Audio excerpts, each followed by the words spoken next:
ऊंची ऊंची बखरी उठाय मोरे बाबा निहाली कटाय दुआर।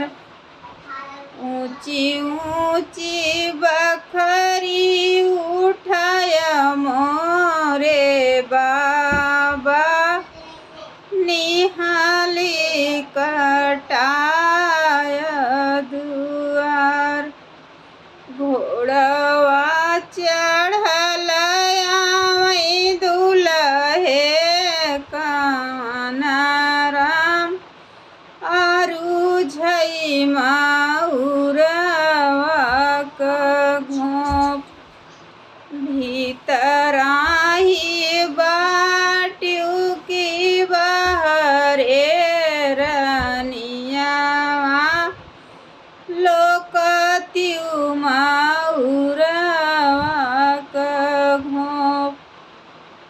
कैसे कलो की श्याम माउरे क घोपवा पापा देवढ़िया के ठाड़।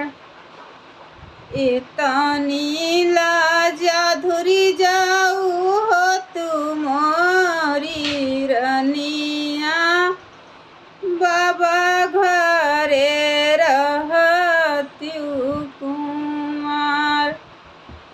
होत सबेर धान डोलिया फानउबै देखिले बैल जिया तोहार।